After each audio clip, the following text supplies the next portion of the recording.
السلام علیکم ورحمۃ اللہ وبرکاتہ۔ ایسی حقیقت جو کوئی نہیں بتاتا، مگر ہماری کوشش ہوتی ہے کہ ہر ویڈیو ہماری حقیقت پر مبنی ہو۔ جو آپ جب اس ویڈیو کو سنیں گے شروع سے آخر تک تو آپ خود جان جائیں گے یہ باتیں ابھی تک کسی نے نہیں بتائیں۔ چلیے ویڈیو شروع کرتے ہیں۔ تو آج کا جو ہمارا یہ تفصیلی جائزہ ہے نا، یہ بہت ہی دلچسپ ہونے والا ہے۔ جی بالکل، اور میں سمجھتا ہوں کہ یہ موضوع ایسا ہے جس پر دلائل کے ساتھ بات ہونی چاہیے۔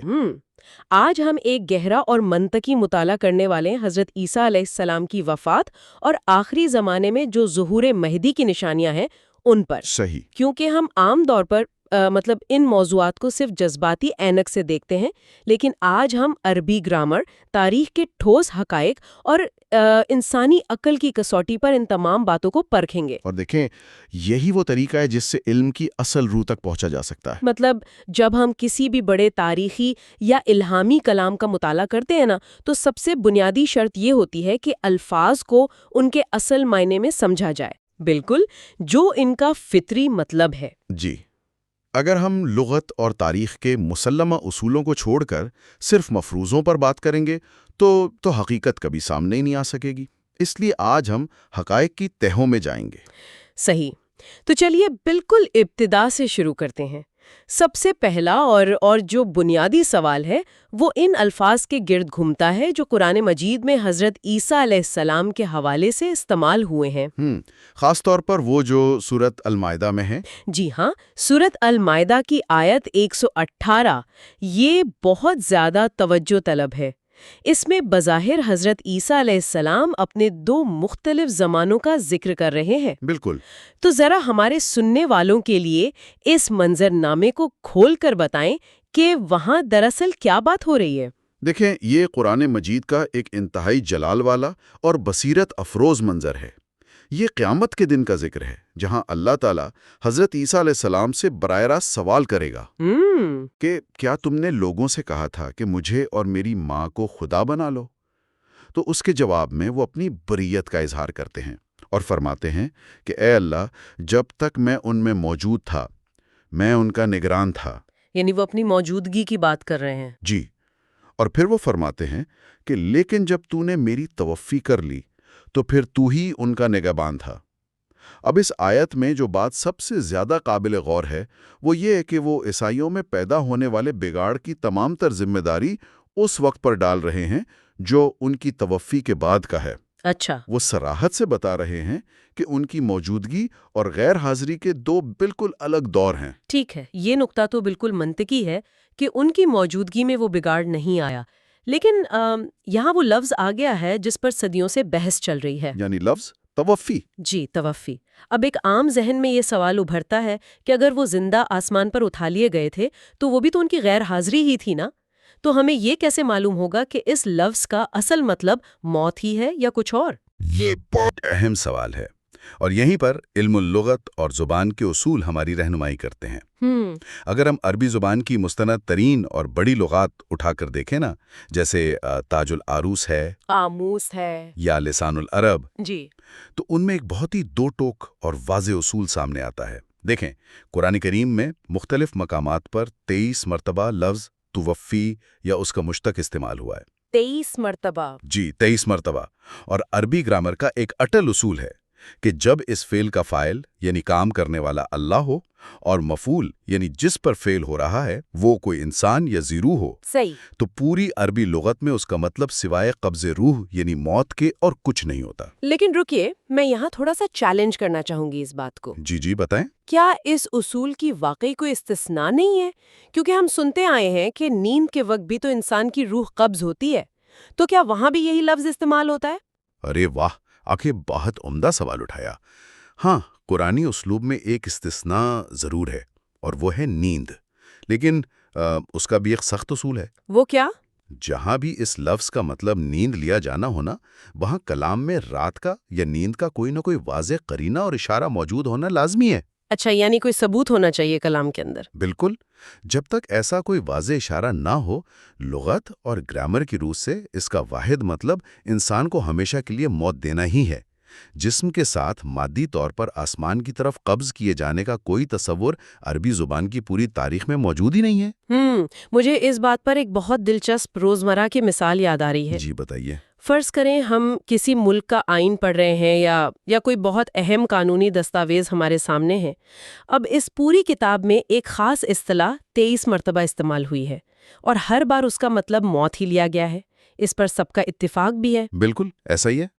اب اگر 24ویں بار وہ لفظ کسی ایک مخصوص شخصیت کے لیے استعمال ہو تو کیا کوئی بھی عقل مند جج یا وکیل یہ مانے گا کہ اس بار اس لفظ کا مطلب موت کے بجائے جسمانی طور پر خلا میں اڑ جانا ہے؟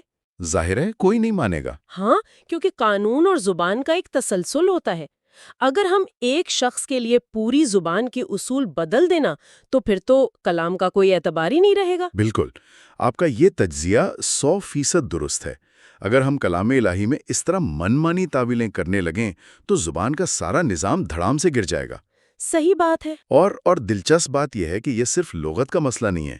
اگر ہم تاریخ میں پیچھے جائیں اور دیکھیں کہ خود نبی کریم صلی اللہ علیہ وسلم نے جن پر یہ کلام اترا، انہوں نے ان الفاظ کو کیسے سمجھا تو تمام ابہام ختم ہو جاتے ہیں۔ یہ بات سب سے زیادہ اہمیت کی حامل ہے، میں تو یہ کہوں گی، کیونکہ زبان کو اس کے بولنے والے اور خاص طور پر صاحب وحی سے بہتر کون سمجھ سکتا ہے؟ بالکل صحیح کہا آپ نے۔ تو تاریخ اور احادیث میں اس حوالے سے کیا ثبوت ملتا ہے؟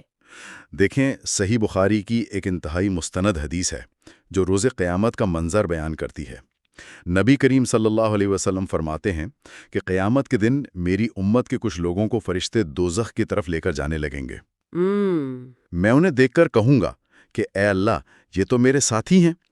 اس پر انہیں جواب ملے گا کہ آپ نہیں جانتے کہ آپ کے بعد انہوں نے دین میں کیا کیا بگاڑ پیدا کیے۔ اچھا۔ اس موقع پر نبی کریم صلی اللہ علیہ وسلم فرماتے ہیں کہ تب میں وہی بات کہوں گا جو نیک بندے عیسیٰ علیہ السلام نے کہی تھی، یعنی فلما توفیتنی کنت انت الرقیب علیہم۔ سبحان اللہ۔ جس کا مطلب ہے کہ اے اللہ، جب تو نے مجھے وفات دے دی تو ہی ان کا نگہبان تھا۔ یہ تو ایک حیران کن اور دو ٹوک موازنہ ہے۔ ذرا اس منطق کو سمجھیں۔ نبی کریم صلی اللہ علیہ وسلم بالکل وہی الفاظ اپنے لیے استعمال فرما رہے ہیں جو حضرت عیسیٰ علیہ السلام نے استعمال کیے تھے۔ بالکل۔ اگر نبی کریم صلی اللہ علیہ وسلم کے لیے اس لفظ کا مطلب یقینی اور قطعی طور پر تبھی وفات ہے، تو پھر کسی اور کے لیے اسی لفظ کا مطلب جسمانی طور پر آسمان پر جانا کیسے ہو سکتا ہے؟ یہ تو مطلب ایک سیدھی سادی ریاضی جیسی مساوات ہے کہ اگر ایک بات یہاں سچ ہے تو وہاں بھی وہی مطلب دے گی۔ جی، اور یہی بات ہمیں اسلامی تاریخ کے سب سے نازک، سب سے جذباتی اور تکلیف دہ موڑ پر پوری شدت کے ساتھ نظر آتی ہے۔ آپ نبی کریم صلی اللہ علیہ وسلم کے وصال کے وقت کی بات کر رہی ہیں؟ جی ہاں، بالکل۔ ذرا انسانی نفسیات کو سمجھیں۔ جب کسی انتہائی محبوب ہستی کا سایہ سر سے اٹھتا ہے تو انسان کا پہلا رد عمل انکار کا ہوتا ہے۔ صحابہ کرام اس وقت کس کیفیت سے گزر رہے ہوں گے، اس کا ہم آج تصور بھی نہیں کر سکتے۔ بے شک، وہ بہت ہی تکلیف دہ وقت تھا۔ حضرت عمر رضی اللہ عنہ جیسے بہادر اور جلیل القدر صحابی صدمے کی شدت سے اس قدر نڈھال اور بے قابو ہو گئے تھے کہ انہوں نے تلوار نکال لی تھی۔ ہاں، یہ واقعہ تو تاریخ کی کتابوں میں بہت نمایاں ہے۔ جی، اور انہوں نے اعلان کر دیا کہ جو کہے گا کہ نبی کریم صلی اللہ علیہ وآلہ وسلم وفات پا گئے، میں اس کا سر قلم کر دوں گا۔ وہ لمحہ یقیناً پوری اسلامی تاریخ کا ایک ایسا بحران تھا جس نے سب کو ہلا کر رکھ دیا تھا۔ وہ محض غصہ نہیں تھا نا، وہ تو ایک گہرا صدمہ تھا جو حقیقت کو ماننے سے انکار کر رہا تھا۔ بالکل ایسا ہی ہے۔ پھر اس صورتحال کو کیسے سنبھالا گیا؟ اس انتہائی کشیدہ اور کربناک لمحے میں حضرت ابو بکر صدیق رضی اللہ عنہ تشریف لاتے ہیں۔ ان کا رویہ انتہائی پروقار اور متانت سے بھرا ہوا تھا۔ وہ ممبر کے پاس آتے ہیں اور سورہ آل عمران کی مشہور آیت تلاوت فرماتے ہیں۔ وما محمد الا رسول۔ جی، اس آیت کا مفہوم کچھ یوں ہے کہ محمد صلی اللہ علیہ وآلہ وسلم صرف ایک رسول ہیں اور ان سے پہلے سب رسول گزر چکے ہیں، یعنی فوت ہو چکے ہیں۔ صحیح۔ تو کیا اگر وہ وفات پا جائیں یا شہید کر دیے جائیں تو تم الٹے پاؤں اپنے پرانے دین کی طرف پھر جاؤ گے؟ تاریخ بتاتی ہے کہ یہ قرآنی الفاظ سنتے ہی حضرت عمر رضی اللہ عنہ کے ہاتھ سے تلوار گر گئی۔ کیا بات ہے! اور وہ فرماتے ہیں کہ مجھے ایسا لگا جیسے میرے پاؤں تلے سے زمین نکل گئی ہو اور میں گر پڑا۔ اور اس کے بعد تمام صحابہ نے اس تلخ حقیقت کو تسلیم کر لیا۔ آپ کو پتہ ہے اس واقعے میں ایک اتنی گہری اور خاموش گواہی چھپی ہے جو اکثر ہماری نظروں سے اوجھل رہ جاتی ہے۔ وہ کیسے؟ ذرا سوچئے، اس وقت وہاں مدینے کے تمام بڑے صحابہ موجود تھے۔ حضرت عمر رضی اللہ عنہ خود موجود تھے جو کسی بھی قیمت پر وفات کو ماننے کے لیے تیار نہیں تھے۔ بالکل۔ جب حضرت ابو بکر رضی اللہ عنہ نے یہ دلیل دی کہ ان سے پہلے سب رسول گزر چکے ہیں تو کسی ایک صحابی نے بھی کھڑے ہو کر یہ نہیں کہا کہ اے ابو بکر آپ یہ کیا کہہ رہے ہیں؟ صحیح بات ہے۔ اگر سب رسول فوت ہو چکے ہیں تو پھر حضرت عیسیٰ علیہ السلام آسمان پر زندہ کیوں ہیں؟ اس وقت اس بھری محفل میں جو خاموشی چھا گئی اور سب نے بلا چوچرا اس دلیل کو مان لیا، وہ خاموشی دراصل تاریخ کی سب سے اونچی گواہی تھی۔ بے شک، اس سے بڑی گواہی کیا ہوگی؟ ان کا مکمل اجماع تھا کہ پچھلے تمام انبیاء بشمول حضرت عیسیٰ علیہ السلام وفات پا چکے ہیں۔ کسی ایک صحابی کے ذہن میں بھی ان کے استثناء کا کوئی خیال نہیں تھا۔ آپ نے اس منظر کی جو عکاسی کی ہے وہ بالکل درست ہے۔ صحابہ اکرام کا اجماع ایک ایسی ٹھوس دلیل ہے جسے نظر انداز نہیں کیا جا سکتا۔ بالکل۔ اب اگر ہم تاریخ اور اجماع سے آگے بڑھ کر دوبارہ قرآنی ترتیب اور انسانی بشری تقاضوں پر غور کریں نا تو بات مزید نکھر کر سامنے آتی ہے۔ اچھا، وہ کیسے؟ دیکھیں، سورہ آل عمران کی آیت 56 میں اللہ تعالیٰ فرماتا ہے متوفی کا و رافعو کا، یعنی میں تجھے وفات دینے والا ہوں اور اپنی طرف اٹھانے والا ہوں۔ اب اس کلام الہی میں الفاظ کی ترتیب بہت کچھ واضح کر رہی ہے۔ جی، یہاں موت یا وفات یعنی متوفی کا ذکر پہلے آیا ہے اور اپنی طرف اٹھانے یعنی درجات کی بلندی جو کہ رافعو کا ہے اس کا ذکر بعد میں آیا ہے۔ بالکل۔ اگر ہم زبان کے منطقی بہاؤ کو دیکھیں تو اللہ تعالیٰ کے کلام میں ترتیب بے معنی نہیں ہوتی۔ پہلے وفات ہوتی ہے اور پھر روحانی درجات بلند ہوتے ہیں۔ قطعی طور پر رفع سے مراد روحانی بلندی ہے، نہ کہ جسمانی طور پر اڑ جانا، اور قرآن مجید انسانی اور بشری تقاضوں کے حوالے سے بھی بالکل واضح ہے۔ سورہ المائدہ کی آیت 76 اس حوالے سے ایک بہت اہم دلیل پیش کرتی ہے۔ قرآن بتاتا ہے کہ مسیح اور ان کی والدہ دونوں کھانا کھایا کرتے تھے۔ یہاں گرامر کے لحاظ سے ماضی استمراری کا صیغہ استعمال ہوا ہے، یعنی ان کی عادت تھی، وہ کھاتے تھے۔ جی، جسے ہم عام فہم زبان میں یوں کہہ سکتے ہیں کہ ان کی عادت تھی کہ وہ کھانا کھایا کرتے تھے۔ اس کا منطقی اور سیدھا سا مطلب یہ ہے کہ اب وہ کھانا نہیں کھاتے۔ صحیح۔ اب چونکہ انبیاء کے جسم بشری ہوتے ہیں اور بشری جسم خوراک اور پانی کے بغیر زندہ نہیں رہ سکتا، تو اس کا ایک ہی مطلب نکلتا ہے کہ ان کی طبی زندگی ختم ہو چکی ہے۔ یہاں مجھے ایک اور بہت دلچسپ پہلو یاد آ رہا ہے جس کا تعلق معاشیات اور روزمرہ کے قوانین سے ہے۔ اچھا، کیا پہلو ہے وہ؟ سورہ مریم کی آیت 32 کے مطابق حضرت عیسیٰ علیہ السلام فرماتے ہیں کہ انہیں زندگی بھر نماز اور زکوٰۃ ادا کرنے کا حکم دیا گیا ہے۔ جی بالکل۔ اب ذرا اس بات کو عملی سطح پر سوچیں۔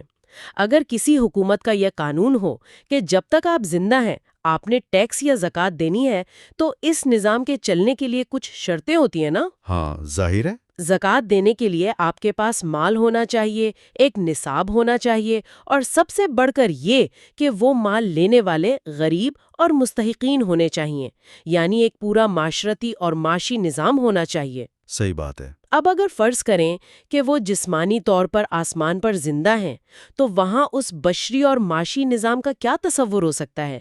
آسمان پر زکوٰۃ دینے والا کہاں سے کمائے گا اور زکوٰۃ لینے والا غریب کہاں سے آئے گا؟ کمال نقطہ ہے۔ یہ ایک ایسا نقطہ ہے جو سیدھا ہماری عقل کو اپیل کرتا ہے کہ بشری احکامات کا اطلاق زمین پر اور ایک انسانی معاشرے میں ہی ممکن ہے۔ یہ ایک بہت ہی شاندار اور عملی استدلال ہے جو آپ نے دیا۔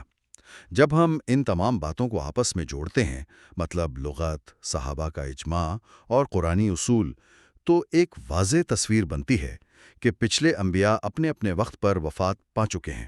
بالکل، اور جب ہم اس حقیقت کو تسلیم کر لیتے ہیں نا تو پھر ہمارا پورا زاویہ نگاہ بدل جاتا ہے۔ جی۔ پھر اگلا سوال قدرتی طور پر یہ پیدا ہوتا ہے کہ اگر پرانے انبیاء گزر چکے ہیں تو پھر آخری زمانے میں آنے والے موعود یعنی جس امام مہدی کا وعدہ کیا گیا تھا ان کی نشانیاں کیا مقرر کی گئی تھیں؟ بالکل، کیونکہ وہ کوئی آسمان سے اترنے والی ہستی نہیں، بلکہ اسی امت میں سے ایک نیا انسان ہونا تھا۔ ہاں، تو اسے پہچانا کیسے جائے گا؟ یہ سوال ہمیں اس گفتگو کے سب سے سحر انگیز اور حیران کن حصے کی طرف لے جاتا ہے۔ جی ہاں۔ یعنی جب ہم زمین سے نظر اٹھا کر کائنات اور فلکیات کی طرف دیکھتے ہیں تو کیا نشانیاں بتائی گئی تھیں؟ میں نے پڑھا ہے کہ کچھ بہت ہی مخصوص اور کائناتی نشانیاں اس حوالے سے موجود ہیں۔ بالکل موجود ہیں۔ اس حوالے سے سنن دارقطنی میں ایک انتہائی عظیم الشان اور بے مثال حدیث موجود ہے۔ اس میں امام مہدی کے صداقت کے لیے 2 نشانیوں کا ذکر کیا گیا ہے، اور یاد رہے کہ یہ کوئی معمولی زمینی واقعات نہیں ہیں جنہیں انسان اپنی مرضی سے ترتیب دے سکے۔ صحیح۔ حدیث کے مطابق امام مہدی کے ظہور کے وقت رمضان کے مہینے میں چاند کو اس کی مقررہ راتوں میں سے پہلی رات کو یعنی 13ویں رات کو گرہن لگے گا، اچھا۔ اور سورج کو اس کے مقررہ دنوں میں سے درمیانے دن یعنی 28ویں دن گرہن لگے گا۔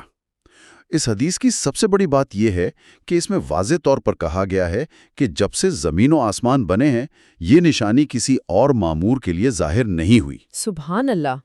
اور سورۃ القیامت کی آیات 9 اور 10 میں بھی چاند اور سورج کے جمع ہونے کا ذکر اسی کائناتی واقعے کی تائید کرتا ہے۔ یہاں ذرا رک کر اس پیشگوئی کی گہرائی پر غور کرتے ہیں۔ گرہن تو دنیا میں لگتے رہتے ہیں، لیکن رمضان کا مہینہ، مخصوص تاریخیں اور ایک ہی مہینے میں دونوں کا گرہن لگنا، اور پھر سب سے بڑی بات کہ اس وقت کوئی شخص مہدی ہونے کا دعویٰ بھی کر رہا ہو۔ بالکل، یہ سب ایک ساتھ ہونا۔ یہ کوئی ایسی پیشگوئی نہیں ہے کہ کل بارش ہوگی یا کوئی جنگ لڑی جائے گی۔ یہ ایک کائناتی نشانی ہے۔ ہم انسان زمین پر بہت کچھ جھوٹ موٹ بنا سکتے ہیں، لیکن چاند اور سورج کے مدار اور ان کی گردش کو کنٹرول کرنا کسی انسان کے بس کی بات نہیں ہے۔ بے شک یہ انسانی طاقت سے باہر ہے۔ سید الانبیاء حضرت محمد صلی اللہ علیہ وسلم کی یہ پیشگوئی صدیوں پہلے کی گئی، اور اس کا اپنے وقت پر پورا ہونا مطلب انسانی عقل کو دنگ کر دیتا ہے۔ اور یہی وہ مقام ہے جہاں ایک سچے اور جھوٹے دعوے دار کے درمیان لکیر کھنچ جاتی ہے۔ فلکیاتی نشانیاں تو اپنے مقررہ وقت پر تاریخ بتاتی ہے کہ 1894 اور 1895 میں ظاہر ہو گئیں۔ لیکن بات صرف کائنات کے گواہی دینے پر ختم نہیں ہوتی۔ اس کے بعد صداقت کا وہ عملی، زمینی اور قرآنی معیار کیا ہے جس پر اس دعوے کو پرکھا جائے؟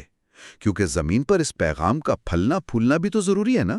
یہ بہت اہم سوال ہے کہ چلیے آسمان پر تو گرہن لگ گیا، کائنات نے اپنا کام کر دیا، مگر زمین پر انسانوں کے درمیان اس دعوے کا کیا اثر ہوا؟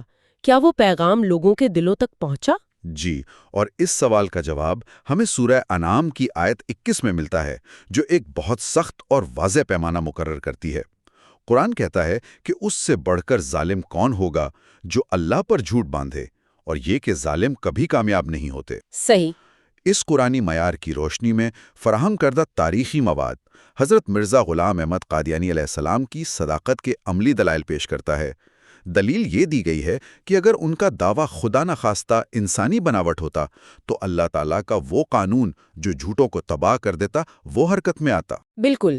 مگر زمینی حقیقت یہ بتائی گئی ہے کہ تمام تر شدید مخالفتوں کے باوجود ان کی قائم کردہ جماعت آج دنیا کے 212 ممالک تک پھیل چکی ہے، اور قرآن مجید کا پیغام 100 سے زائد زبانوں میں ترجمہ کیا جا چکا ہے۔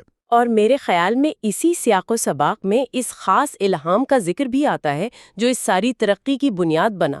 ذرا سوچئے، جب ذرائع ابلاغ نہیں تھے، انٹرنیٹ تو دور کی بات، خط و کتابت بھی مشکل تھی، اس وقت ایک الہام ہوتا ہے۔ جی بالکل، متن کے مطابق آج سے تقریباً 135 سال قبل اس انتہائی بے سر و سامانی کے دور میں انہیں یہ الہام ہوا تھا کہ میں تیری تبلیغ کو زمین کے کناروں تک پہنچاؤں گا۔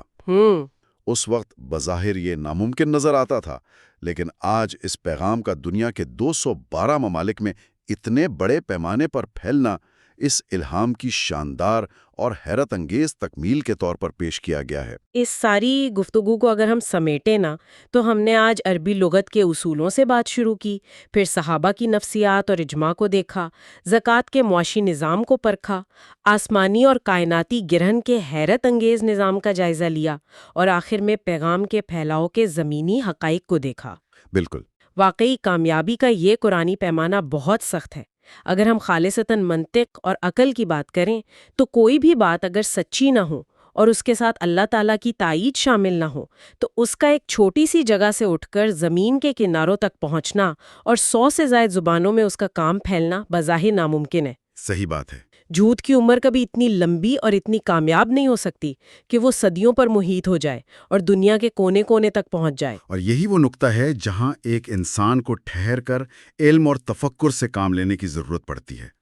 حقائق اور نشانیاں تو ہمارے ارد گرد بکھری پڑی ہیں، لیکن ان کو آپس میں جوڑ کر دیکھنا، قرآنی آیات کو لغت، تاریخ کے صفحات اور کائناتی نشانیوں کے ساتھ ملا کر سمجھنا ہی اصل حکمت ہے۔